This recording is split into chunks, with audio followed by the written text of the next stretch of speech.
Yeah. Let me do it. You wanna talk about it? We gon' talk about it. You wanna talk about it? That Hollywood of the South. We can talk about it. That Hollywood of the South. We can talk about it. That Hollywood of the South. We can talk about it. That Hollywood of the South. Hollywood. Let me do it. WCEG, Hollywood of the South. We can talk about it. That Hollywood of the South. We can talk about it. That Hollywood of the South. And we are back on WCEG Network. I'm sorry, the new WCEG Network. I am Wardell Richardson of WCEGwood, the Hollywood of the South. And I'm here once again with my two guests, Tenishia Wilson. Hello. And DJames Jones. Yeah, what up? So we've been having a great conversation. We've been talking a lot about the military because both of them, I didn't know, because I'm just such a genius at picking my guests to come in. I did not know that they both were ex-military. Yes. So I'm like, what? See, when God got you. No, I'm going to start you. Preach, brother. This is ordained. Yes, So before we went to break, I had two questions for my two guests. The first question was, if they could play a character in a movie, what character or role would that be? Oh, I guess that means I go. You want to go first? DJ, you go first. Okay. So, my favorite types of movies, believe it or not, is not comedy. It's fantasy. So, for me, I would like to play like a bad elf. Cause elves are like, y'all ever watch like the Lord of the Rings? Y'all never watch the Lord of the Rings? No, I don't watch Lord of the Rings. I love fantasy because fantasy takes you out of everyday life. She said a bad elf. I want to play like, I want to say bad. I don't know the rules on the network. I want to play a bad elf. Like one that's just like warrior elf. I got all the best powers. I look bomb with like some pointy ears. Y'all laughing, but I'm being so serious. I know, that's the funny part. You serious. Okay, so most women, when they come in here, they always want to be a bad. Hey, right. But they want to fight, or they want to play some type of Marvel superhero or something like that. You said an elf. Yes. A bad elf. It's not like Santa elf. It's like fantasy elf. Like elves in the fantasy world are like, they bad. Like ain't nobody messing with an elf. Like elves they live for a long time. You said that like elves are ghetto or hood. Like ain't nobody messing with no elves. But you not though. Elves are graceful. They usually are very powerful. They live for like forever. Who don't want to live for a long time? Yo? Like I love elves, and I want to have white hair. Like, I want the hair to be white and long, or either like a big old fro.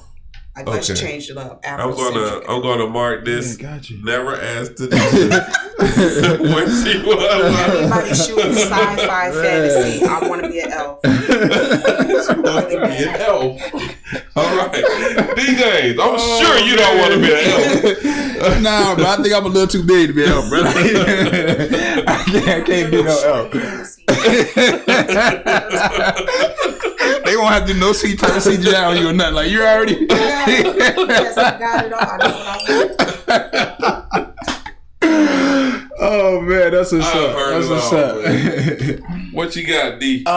Man, yo, it's crazy that you say that, man. Because like, when I was in school, right, I was at SCAD, and like one of the things that our professors told us is like when you get out here, be specific with what you want. You know what I'm saying? Like as far as roles and all that other stuff, whatever. So, they was like, specifically, what do you want? And I was like, I want to be a superhero. Okay. Yeah. That's not, okay, specifically, what do you want? Okay, I want to be in Marvel. Specifically, what, who do you, and like, I really didn't have somebody that I wanted to be at the time. And it's crazy that we kind of like manifested that or put that out there or whatever, because like my second recurring role was on The Gifted, my mind you, the Marvel TV show, and I was a mutant. You know what I'm saying? I got to play an X-Men. I got to play a mutant or whatever, which was so dope because. Oh man, some of the stuff that they did on me, man, was so cool. Yeah. So I got that, but my thing is, I want to be Jon Stewart. I want to be the Black Green Lantern in DC. Oh. That's what I want to be, because like I when I looked him up, I've always watched Justice League. Everybody watched Justice League as a kid, the cartoon or whatever. It's so dope, like the best cartoon ever, almost. But like Jon Stewart, I saw Jon Stewart. I was like, okay, yeah, cool. But of course, everybody back then, wanted to be Superman or somebody like that. Superman, Batman. Yeah, right. And but once I started to kind of like research Jon Stewart a little bit, the Black Green, I'm like, okay, he was military, he was a Marine, weapons, sharpshooting, weapons expert and all this other stuff, whatever. I'm like, okay. Leadership expert. I'm like, okay, I was a officer. So it's like we 6'1", 2. He's like 2. He was like 6'1", 2 something or whatever. Same body structure, like everything. So I'm like, y'all won't have to do nothing. You know what I'm saying? Like I work out like every day religiously or whatever. So y'all won't have to do. They won't have to do nothing to fit me in that character. You know what I'm saying? I'm like, Jon Stewart is me, bro. Like, hey, DC. Green Lantern Corps 2020, I'm your Jon Stewart. I'm that guy. You know what I'm saying? Yeah, man. We got on great. Got my ring too, you know what I'm saying? Yeah. But yeah, man. Okay. After doing Marvel, man, I was like, yeah, I want to cross over to do DC or whatever and see if I can do and that. That's the number one thing. Almost everybody want to play a superhero, but because those movies are hot right now. Those movies are hot. You know what I'm saying? I think it's kind of cool just to have a power. You know what I mean? And you can't actually do it, but when you see it on TV, and you like, I did that. Right? Yeah. You know what I'm saying? Yeah. There's something about it. Yeah, that was so magical. dope. What was magical? The elf has superpowers. They have magical powers. Yeah. And talk Elvish. Like you're doing right now. It's so serious about those elves. Lord of the Rings, and you will understand. I'm not gonna lie. I really tried to watch Lord of the Rings because it was hot in the book and everything. Yeah. Like, it's a hot thing. Did you ever watch The Hobbit as a child? I can't get into it. I don't know. You gotta release reality and just embrace the fantasy. That's what it's all about. That's why I love it. That's why I love fantasy, because it takes a lot of times it takes things that were like religion, and it puts just a fantasy twist on it. Yeah. I mean, I like fantasy, but it just I was never a Lord of the Rings man. You know what I'm saying? Like Right. Now, y'all watch some fantasy. I watch some fantasy stuff. Lord of the Rings just wasn't one of the ones that it is one of those type of things where it's long winded. You really got to be into it. And how many of them is it? Let me count them up. It's about 5 or 6 of them. It's about 6. About 2 days worth of movie watching. What? They all like about 3 hours long. Yeah, they all are long. But that's just because I can do. I love all that type of stuff, or I would love to play something from like Game of Thrones. Oh yeah, okay. Yeah. Now I'm surprised. I would think that you would want to play some type of fighter where you have to beat people up and stuff like that. You just look like that type. Since you're ex-military too. I mean, yeah, that'd be a dope role to play or whatever. But I'm more about mental, like that. I love watching movies where the bad guy didn't have to. Like, if I'm going to play a bad guy, I want to be the bad guy that's the mastermind, and then I point, and then somebody do it. Okay. And if you got to face me, you don't want to face me. Okay. That's the type of character I would play. Right. Like, you don't want to, because like I'm all 5'2" of you. Right. If I touch you, something break type. That's what I don't want to really be out there like. No, I want to be able to crack you in two by looking at you. Okay, that's a new tape. Now, the second question I have for y'all. You remember what it was? No, I don't even remember that one. You don't remember the second You question? said something about talking about the acting coach and talking about her. Right. Okay. I wanted to know, as an acting coach, what is your goals? What is your... Well, see, my thing is, I'm not really an acting coach in the aspect of probably what you do as acting coach. Right.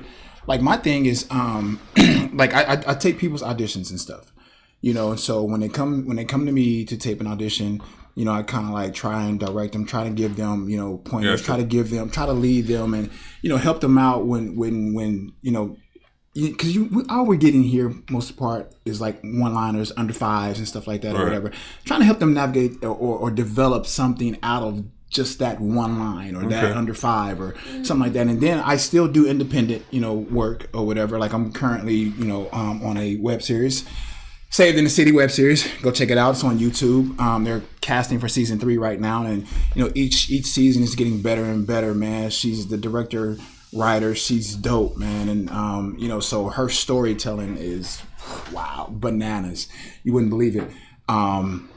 But you know, and then like when it comes to working with those guys, you know, a lot of those actors and actresses haven't done as much as I've done. You know, they haven't been on, you know, the multi-million-dollar sets. You know, they haven't been on, you know, they haven't done like pretty much anywhere near the amount of work that I've done. So it's like, you know, it's a matter of, okay, how, you know, let's go over this line or you know, let's read or let's study or you know, let's see what you got, you know, and stuff. So I kind of like mentor, coach and like like 80, like, you know, kind of like assistant direct.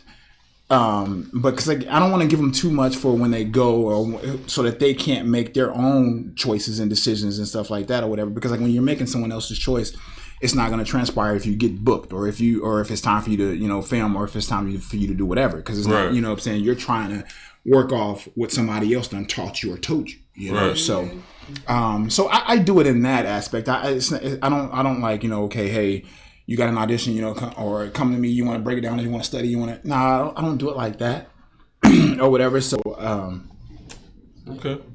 Yeah. That might not have answered your question. No, you did. I don't know. You still sound like an acting coach.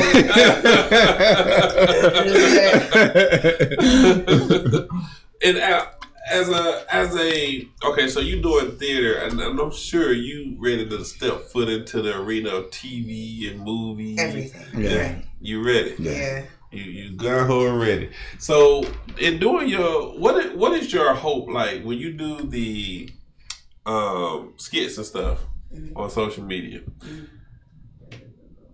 What is your idea behind doing them? Like, what initiated you to say, you know what? Because I remember you saying you saw Eddie Murphy and stuff, and so you saw that as a kid, though. Yes. So when you got older, that still stuck to your mind? It's my favorite movie. I watched Coming to America religiously. Right. You still watch it? Yes, I love that movie. and so that got you into doing your skits. And once you start doing your skits, what's the goal behind it? Like, what's the end line? Like, you hoping that someone see you? And Oh, yes. And everybody's using this outlet in hopes that the right person sees you. You know, first it was just... Have you had anybody hit you up yet? That was like, you were like, what? Or follow you? Like, what? Yes, I've had people that have, you know, follow me. These are people that are, you know... still on their journey, but you know, on IG they're big, you know, or you know, that I've been like, what? You notice me, girl? Hey, girl, or hey, you. But I haven't had that moment just yet. I don't want to offend anybody, but I haven't had that moment just yet where I look down and I see Eddie Murphy, you know, or Dave Chappelle or anybody that, you know, following Have me. you ever thought of doing stand-up? I do stand-up. You do? Yes. When have you done stand-up? I've been doing stand-up for like, as long as I've been doing. I haven't seen no post of Okay, that. so the thing of me and stand-up have a love-hate relationship, okay? I love to do it, but I hate to prepare to do it, if that makes sense. My anxiety is through the roof. So I don't do it as much as a lot of people would like me to. and that's only because it's literally draining. You have, but I do it. Yeah, I do it. I do it a lot. How was it your first time that you did it? Man, I was a nervous wreck for 2 days. And I didn't even do it at a real like comedy club. Actually, Cut the Red Tape, Hakeem. So, he actually had an open mic night. And he was like, you want to come, do some stand up at my open mic night?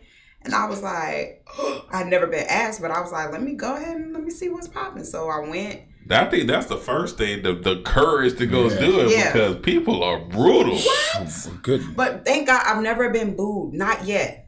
I know that's a very big possibility. I've had a moment though where the room got real silent and everybody was looking at me like, what did she just say? And I just could not stop. Can I tell you what happened? Yeah. So I go.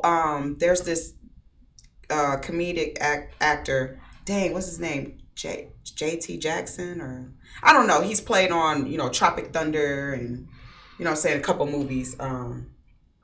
He was coming to Atlanta Comedy Theater, and we're all in line to open up for him or whatever. So I go out there and I'm like, oh yeah, I got some good jokes I got lined up. You know what I'm saying? And these were like racist jokes. Ooh, okay. But I've been to Atlanta Comedy Theater before. It's like a heavy, African American crowd. You know what I'm saying? So that night, them white people was coming. They were coming to see them some him. I think that's his name. I don't want to keep saying it wrong, but I think it is like J something Jackson. Mm-hmm. But man, I get out there and I see them, but they're all warmed up from the hostess. Right. She got them going. And I'm like, okay, this might work.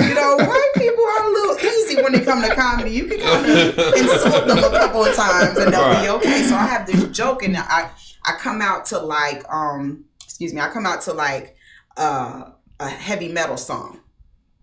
And it was supposed to be for the black people because, you know what I'm saying? I wanted them to have that, what is this? That whole shock out because I listen to all types of music. And, my joke was, I listen to every type of music except for country.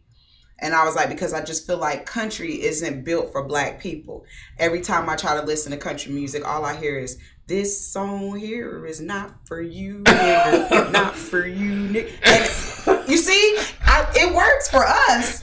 But when I said that stuff in front of the white people, they got very uncomfortable. And then my mouth I just had joke diarrhea. I just kept on.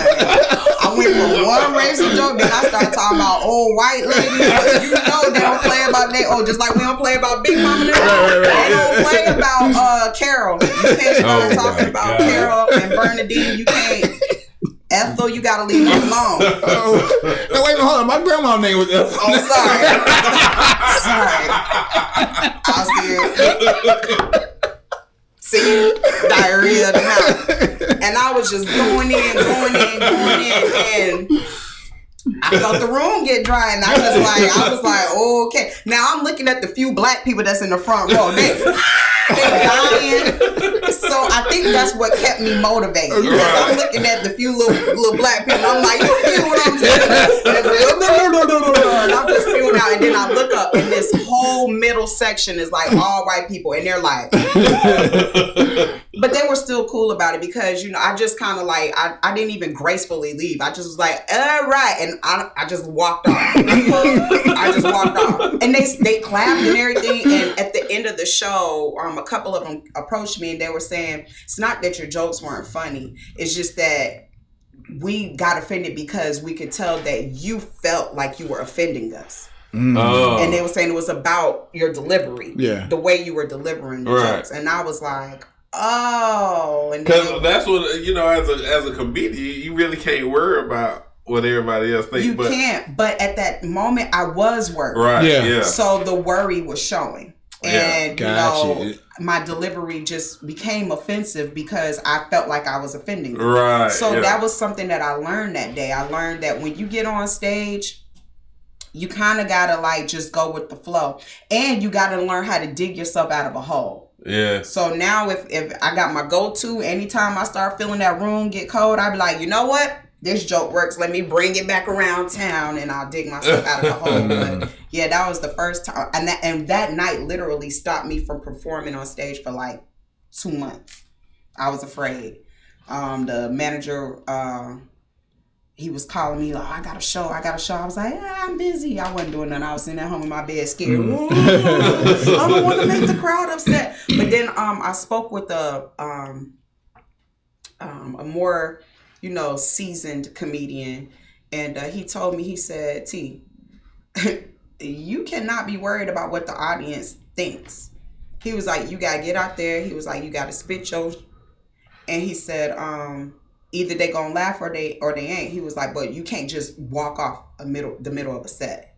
He was like, because you never know who's gonna be in that audience. If they see you clam up like that, you just cut yourself out of any type of deal. Right. So I was like, okay.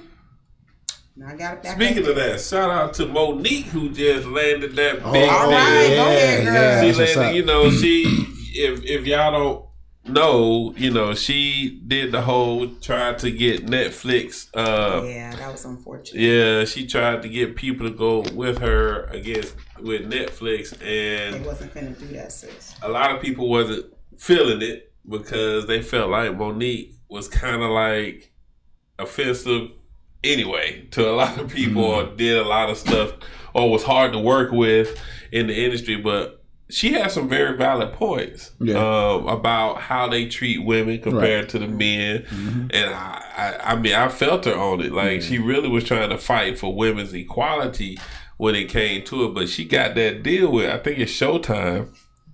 She landed a major deal. I think she's going to be doing it here in Atlanta on February 7th. Wow. It's going to be recorded. So congratulations. Shout out to Monique for getting that deal, man. It was a long time. She did it. She created enough buzz to go and get back up in there. Hard work pays off, yes, man. It does. And she felt like she was being blackballed, I think, at one point by Lee Daniels or whatnot. But Lee Daniels said she wasn't blackballed. But, it's just... A lot of stuff is politics and red tape, and feelings. Yeah. But at the end of the day, she got what she deserved. She's a legend in the industry. I feel like she deserved it. I think she's very fun. Monique is hilarious, man. Yeah, she's hilarious, and I'm glad she got the deal. So shout out to Monique for that. That's huge. That's huge. So, when are you going to do your next show? Because we got to come and see this. Actually, I'm getting flued out. I'll be in Pittsburgh February 8th, hosting and cutting, acting a fool for an event, a girls' night out event out there. But I hit random open mics. I'm going to be honest, this is not a messed up thing. It's just me. If I'm not getting paid, I ain't getting on nobody's stage. Yeah, and that's not because I feel like I'm somewhere up here, but it's just I feel like I need to be compensated for my stress. And we got a call coming in. You on WCEG Wood with Wardell, man. Who's calling? This is Tay Edie. This is who? This is Tay Edie with the Bob Society. Hey, how are you? I'm doing pretty good. I'm glad I got a chance to call in. Okay. What would you like to say? Well, I was just reaching out to my sister because I just think she's so funny. I was introduced to her by my homegirl. She just kept posting her skits on the timeline. I was like, this lady is hilarious. I just love it. Her husband is adorable. I just always say he loves her. He's annoyed by her. She get on his nerves, but he just loves her so much. And that's real love. But I just love it. It's adorable. Thank you. Yeah, I get on his nerves, but I think he like it a little bit. Yeah, they love it. They love it a lot. They love it a lot. Well, thank you for calling in. Thank you. Yeah, no problem. And I hope to see you on stage soon, sis. Oh yeah. I'm still working. I'm out here trying to get to every stage possible. All right, then. Thanks for All calling. right, y'all. Y'all have a good night. I'm about to get back to these kids. All right. All right, peace. All right. So people love you, girl. Yeah, I've been feeling the love lately. It's amazing. I can't go out in public looking a mess no more. I did not expect that. I was in Kroger recently, makeup on from the day before, tired, wig pushed up in the back. I had on a onesie sleeper and some combat boots. I'm not playing. I live literally 2 minutes from Kroger. You had on some onesie and some combat boots. I was having a craving. I wanted my red wine and my prosciutto with mozzarella. They make them little prosciutto rolls with mozzarella. Oh my God, it's so good. So I'm trying to make a quick dash, and this man stopped me. Hey. You the Frederick lady. I was like, oh no, not right now. Eyes clumped up together. I was like, please, sir. Oh, please, come on, take this picture. My wife would love it. I was looking like, your wife, shit. You want me to take a picture for your wife? She wasn't ready. I was not. And I kept giving him that look. You know how you get somebody to look like, nah, please, do me this one. Look, you famous now. I would say popular. I would say I'm pretty popular right now. But yeah, I cannot go anywhere looking a hot mess anymore. Because before you know it, somebody got their arm around you with their phone like this. And Do you ever get people to say, hey, can you play that character such and such? Oh, wait, I stopped that. They was like, say Frederick, say it, baby, I'm not a monkey. Say Frederick for me. I'd be like, no ma'am. How are you doing today? Speaking of that, so your husband is in a lot of your videos and stuff. Yes. How does he feel about the whole thing? Because do you just put him on the spot, or did he? Really? Sometimes, like, you can tell the ones where they're scripted. Right. But for the most part, I just catch him when he's either relaxing or coming in from work, because he works nights. He's still driving trucks. So he be tired, and that's the best time to just lay it on him, because he's going to have the worst attitude. And that's what people love. They love to see his attitude. So whenever I swing that door open, he see that fur, and I'm like, that's right. Keep it right there. And I can tell when you be like, Frederick, where are you, Frederick? And he be looking at you like, right. And his name's not even Frederick. I know it's not Frederick. That's the best part. Because he answers to it. But that's the cool thing, though. He played right along with it, He will. He played right along with it. I just like, man, this dude is cool as all know what. Because I be like, woman, if you don't put that phone down. Right, it's the fur. The phone be fine with him. Or we could do all that cutesy selfie me and him stuff, but when I pull that fur out, he gets so annoyed. The Walmart one was the one that went viral. Oh, yeah. And he didn't know I was bringing the fur. We were driving the wall. I was like, come on, let's go to Walmart. I got to get some things. When you put that fur on, it's a wrap. He parked the car. We got out. I popped that trunk and slung that fur out. He said, man, what you doing? I said, come on, just do this when you do. Don't act like that. He was so mad. I was like, and he says it in the video. As soon as I put the phone on, I don't want to be here.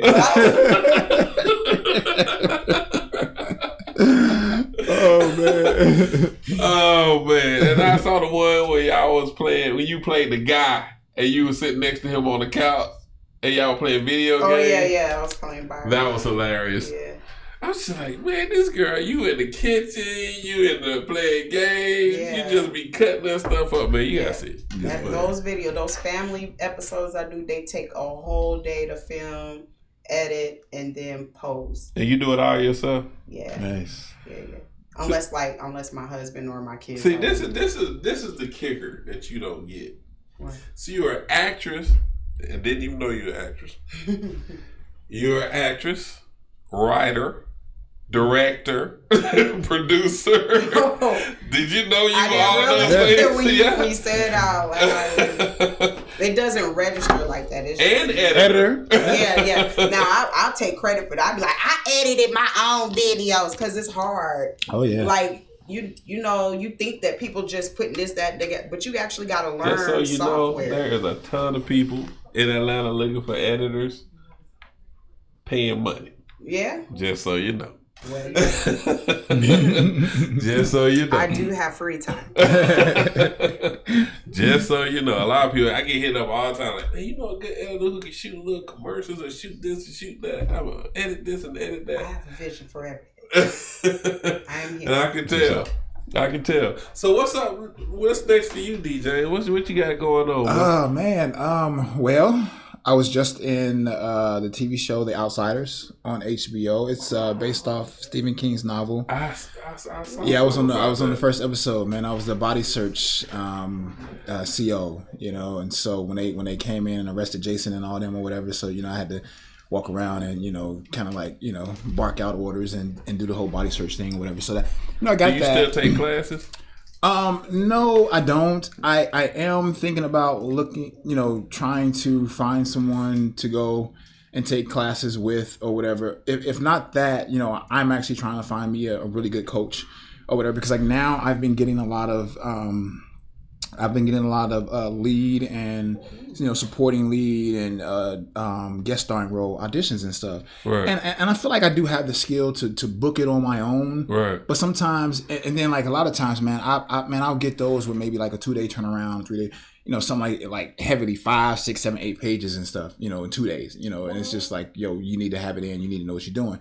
So in those instances, you don't have time to get a coach, but, you know, yeah, I'm looking to do that, you know, because I feel like, because I changed agents and everything, so I feel like, you know, with the new agency, the auditions have been like really, really good. You know what I'm saying? Like I just had 2 for like lead roles last week, and I got a call back for one of them. You know what I'm saying? Oh man, I can't wait to go in for that, and it's gonna be a cold read, which I don't really like, but you know, man, those cold reads, man. I mean, it's just like they'll give you like pages of script and be like, okay, come in and do what you're gonna do. Like my favorite are cold reads and monologues. Now monologue, and that's how I love monologue. I'll do a monologue, but that cold read, because I feel like with a monologue, you have it, you've worked on it for a while, it's in you, you feel it, and you know what I'm saying, you can do your thing with it. As far as a cold read, and I'm saying, okay, look, here's the script, you know, go out here, look at it, come back in, 3 or 4 or 5 pages, and let's read, let's go. And you're like, wait a minute.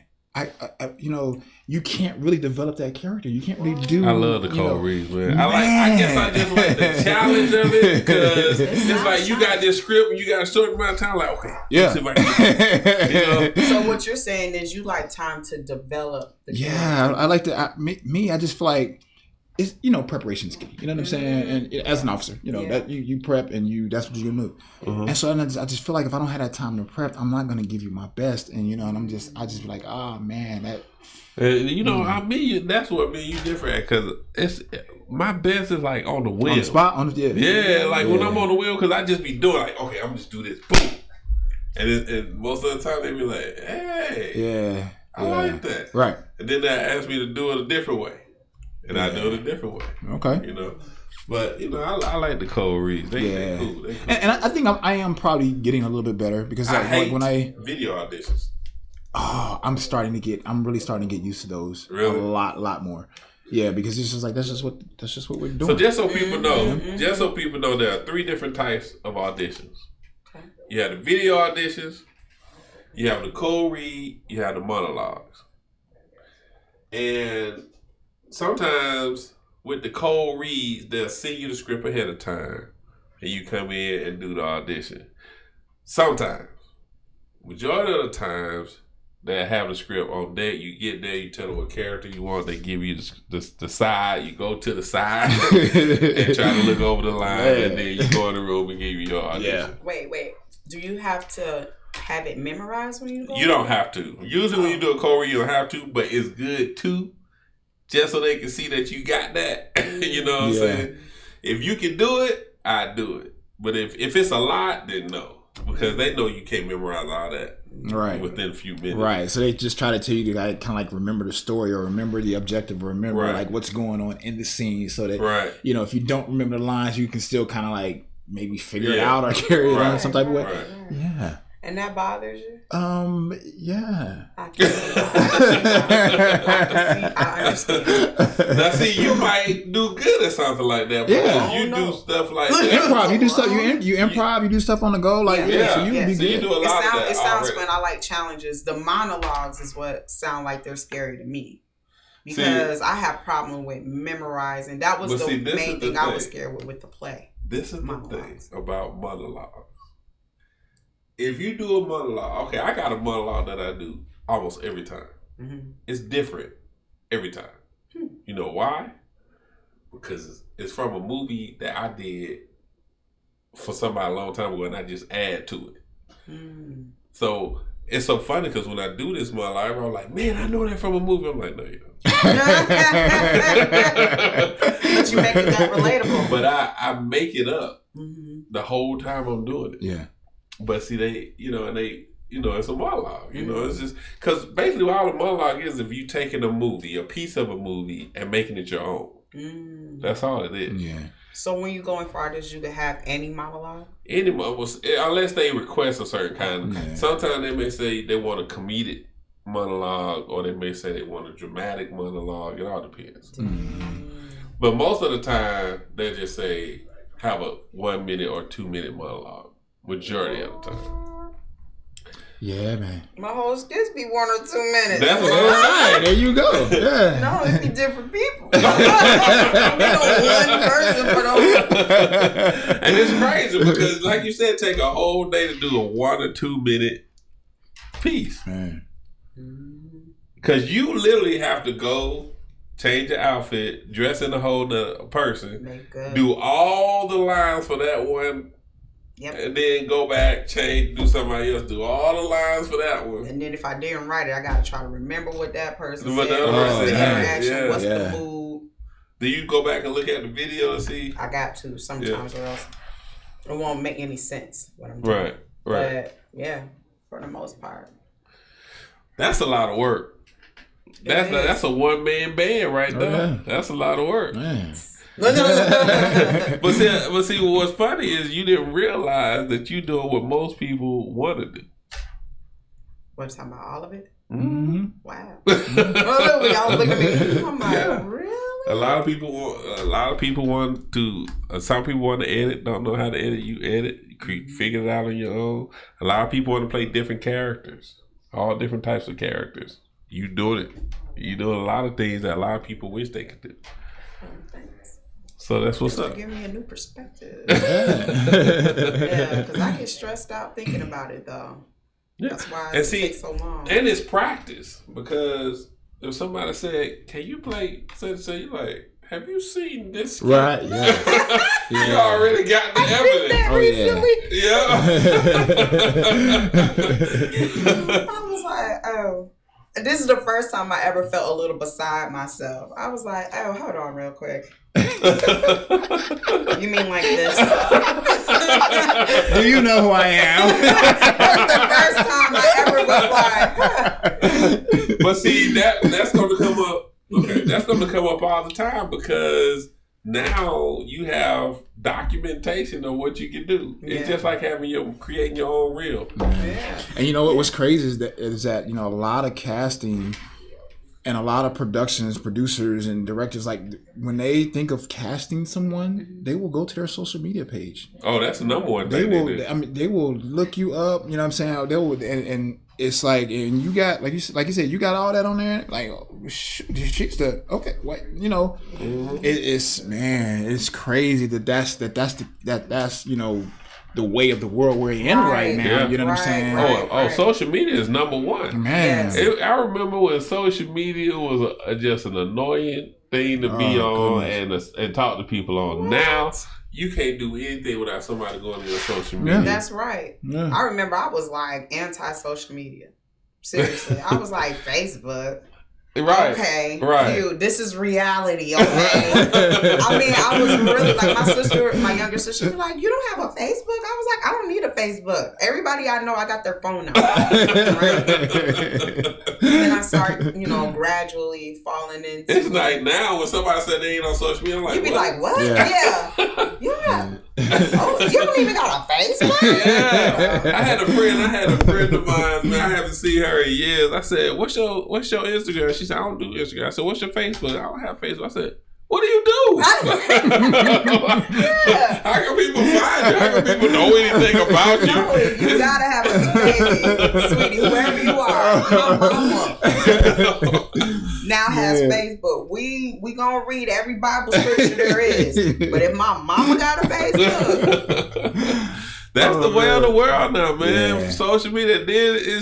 Social media has become so critical to the fact people get mad when you don't respond to them on social media. You can be on social media doing work, like promoting something, right? And then they'll ask you a question and you don't respond, and then they got an attitude with you because you didn't respond. Yeah. Like, I know you was online. I know you was on. I seen you. I'm like, bro,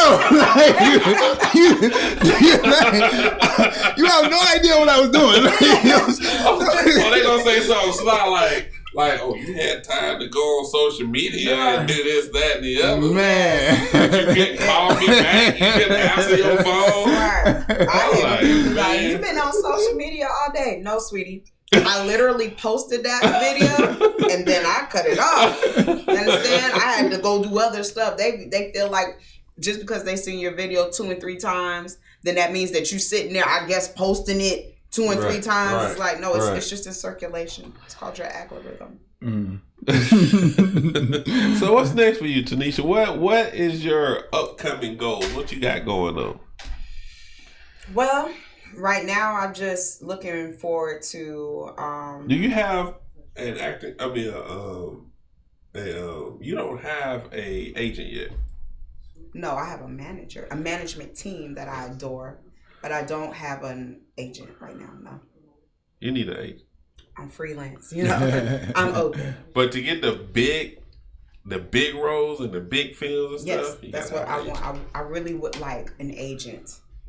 So well, sometimes the managers can put that work in for you, but like they gotta have those relationships. They don't have those relationships and those connections. Yes.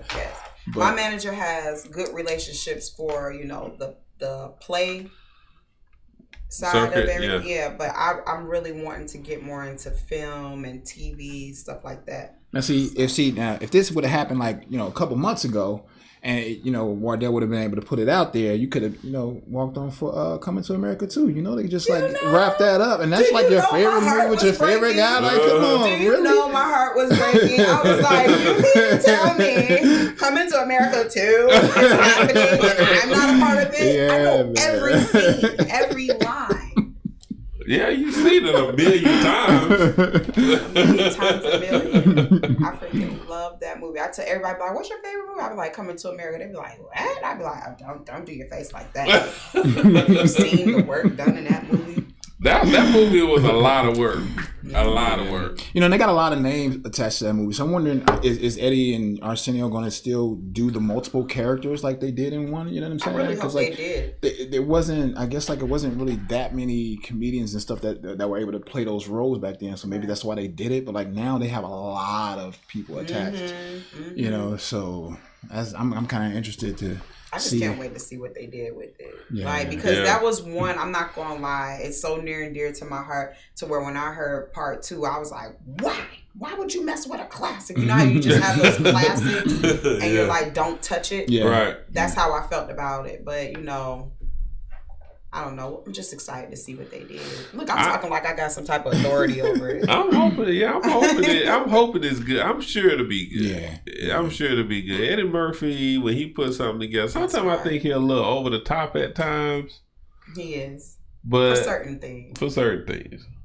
But sometimes he's just on the money. Just right there.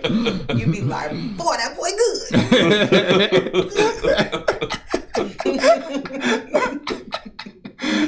You literally can write your own movie and play all your own characters just like that. I've thought about it. Like Tyler, like a Tyler Perry. Yeah, I've had some people ask me, do you think you'll just do a movie and just put it on your YouTube channel? You should do that. And I'm like, I get defeated when I think about that. I'm like, oh my God, do you know how long that's going to take? That would be a lot of work. But at I the think end about of a the good day, week's worth, I can get 30 minutes. Because I put out a 10-minute episode for, what was it, Thanksgiving? I think I did a 10-minute episode with the family.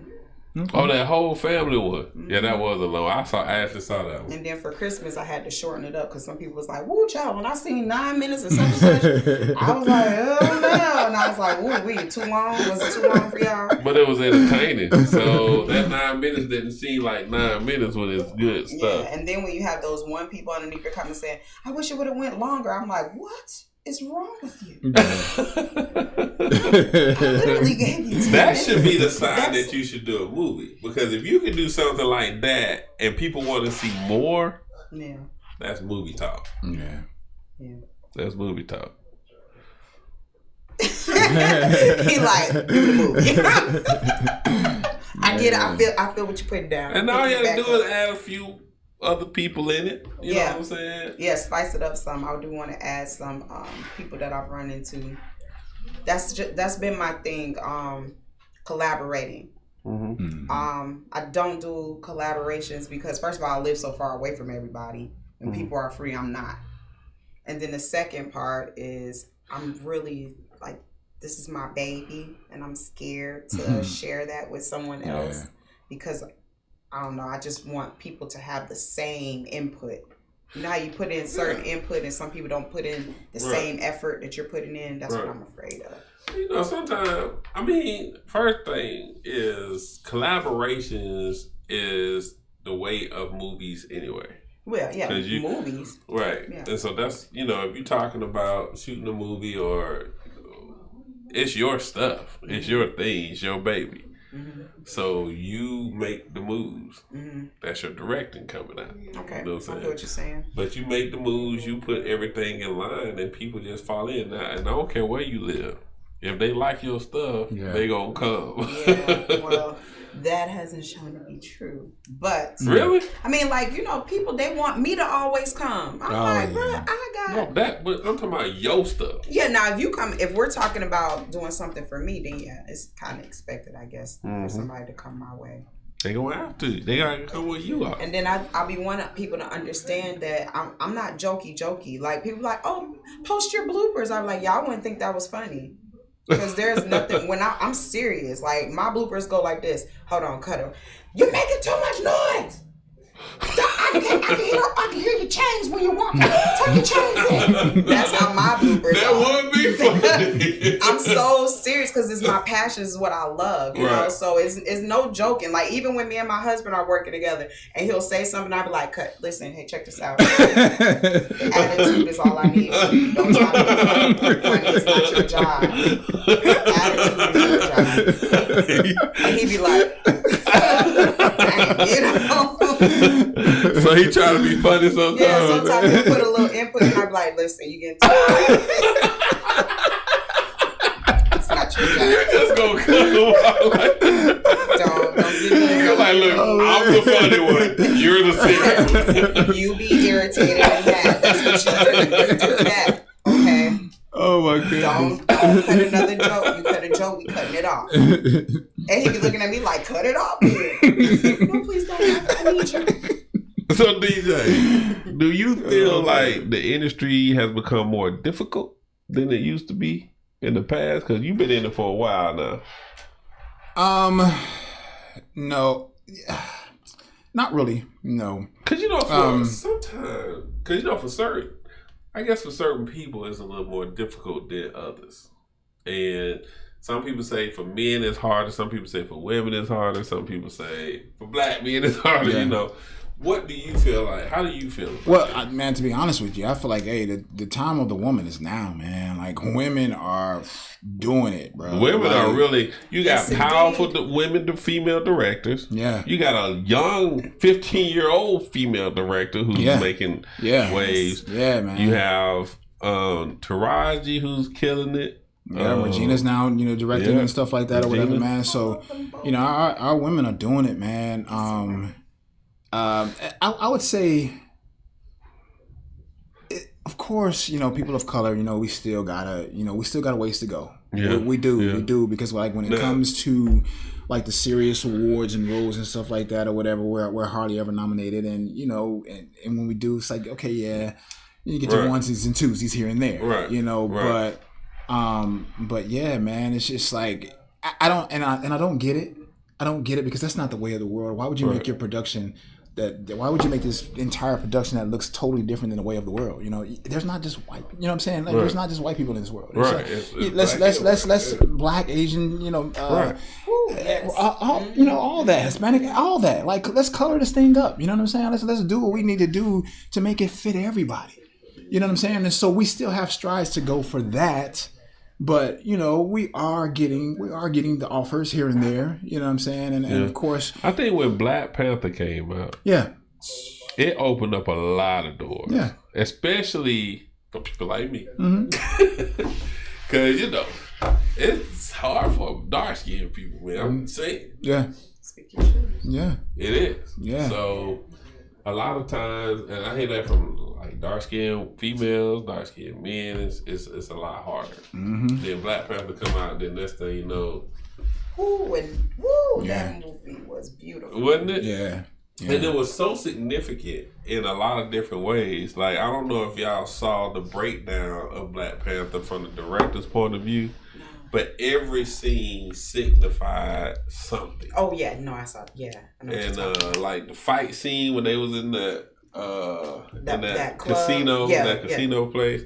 You know, they had different they had a certain colors on that symbolized Africa and things like that. And I was like, what? Like, I had to go back and look at this thing again because I didn't see that. It has a whole new meaning then. It has a whole different meaning. Yeah. It went from just being a tight fight scene to like, oh my God, this is empowering. Right. But you know what, man, something I just saw the other day, and I was just like, it blew my mind.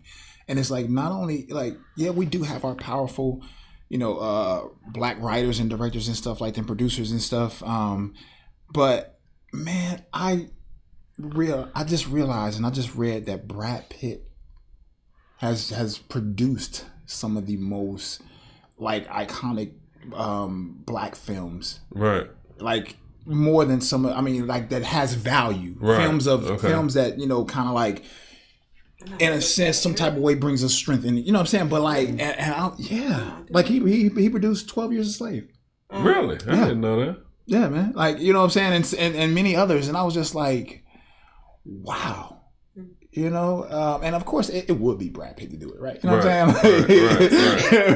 I remember. You know, but yeah, man, it's just like I said, we have ways to go, but we are slowly starting to get those offers, you know? Right. And it just like, okay, so all the pageants this past year were black. Yeah. The winners. Yeah. Right? And it's, to me, when I hear it, people just go, you know, people go crazy and stuff. I feel good about it, but then I'm like, man, we get excited about this stuff because it's never happened. Right.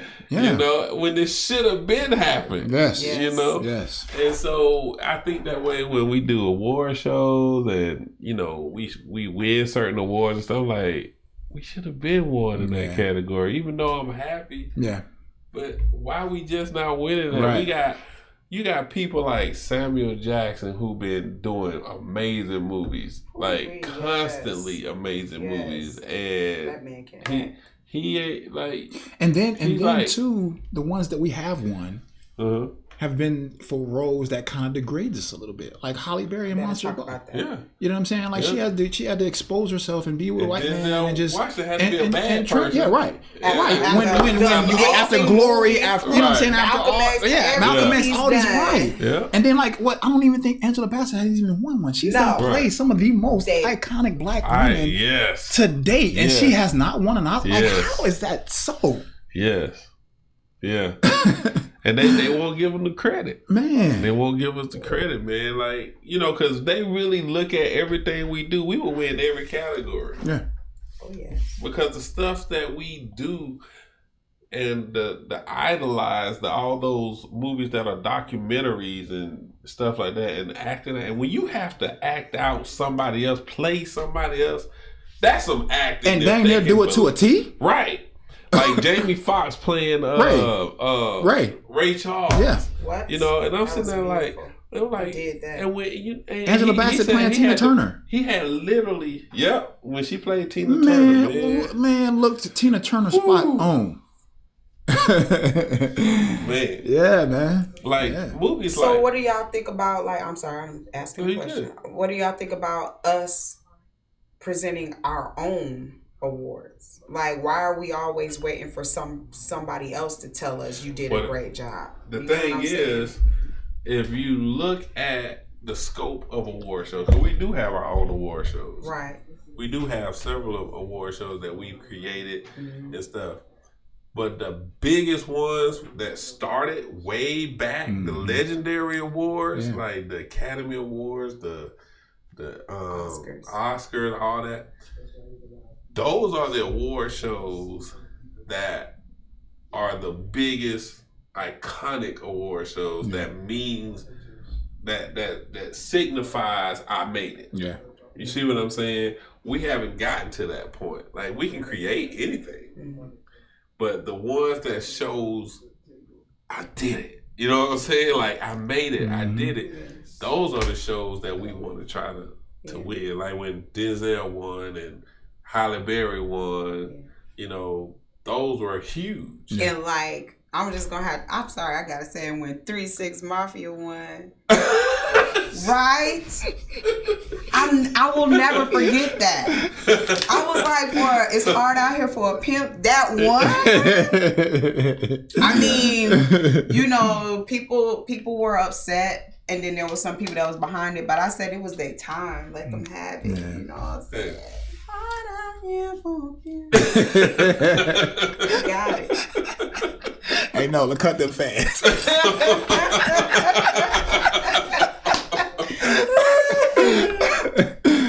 Okay, so we're going to get ready to wrap up the show, guys. Hey, we got a short 10 minutes left. So what I want to do first, 3 minutes. So what I want to do is I want a piece of nugget from each of you.